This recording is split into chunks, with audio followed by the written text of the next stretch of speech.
An aircraft has crashed shortly after taking off from Havana Airport in Cuba.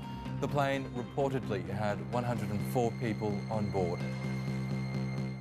Well, for more on the incident, journalist Ed Augustin joins us now from Havana. Ed, what can you tell us about this crash in Havana?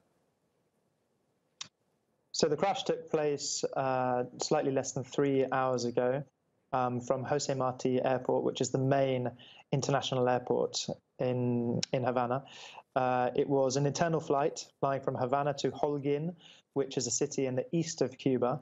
So it's a domestic internal flight. It's highly likely that both Cubans and foreigners, tourists, were on board, because Holguin is a city where a lot of people go to see the urban culture, but it's also a package holiday destination.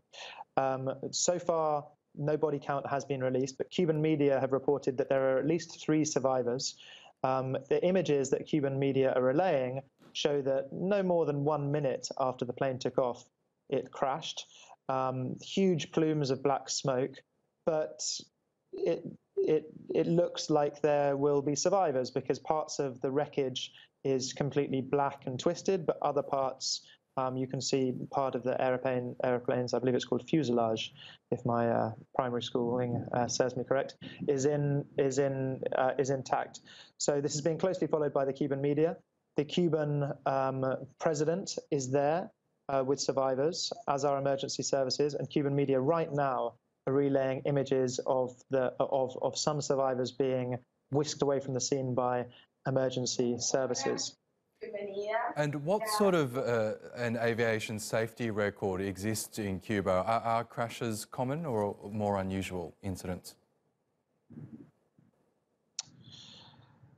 So I believe last year there was a plane crash here. It wasn't a commercial plane crash. It was a plane carrying military figures. Cuba's stock of airplanes until a few years ago was quite old, and of course that cannot be delinked from the US embargo on Cuba, which restricts financing options, means that, for example, Cuba cannot directly purchase airplanes from either Boeing or Airbus and has to rent them from smaller companies, and has less budget available to do security checks.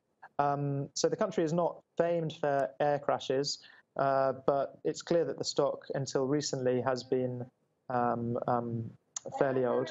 The most famous Cuban air crash occurred in the 1970s, when a major airplane that was returning from a South American country returning to Cuba was blown up by US-sponsored terrorists.